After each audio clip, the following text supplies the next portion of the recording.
বাংলাদেশের মানুষ সেই বুড়া বিজনেসকে প্রত্যাখ্যান করেছিলাম এবং প্রাইভেট সেখানে সর্বোত্তম তারা অবদান রেখেছে।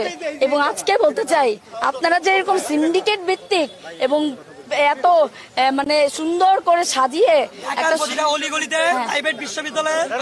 আপনারা যে সংগঠন একটা উঠালেন, আমরা সেটাকে প্রাইভেট থেকে প্রত্যাখ্যান করছি।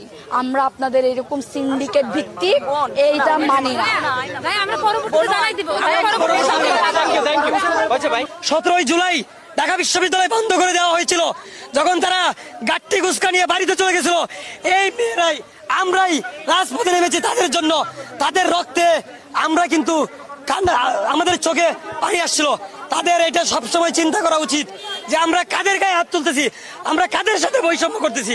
তারা একবারও স্বীকার করতেছে না জুলাই গণ অভ্যুত্থানের মেইন স্টেক হোল্ডার কারা ছিল।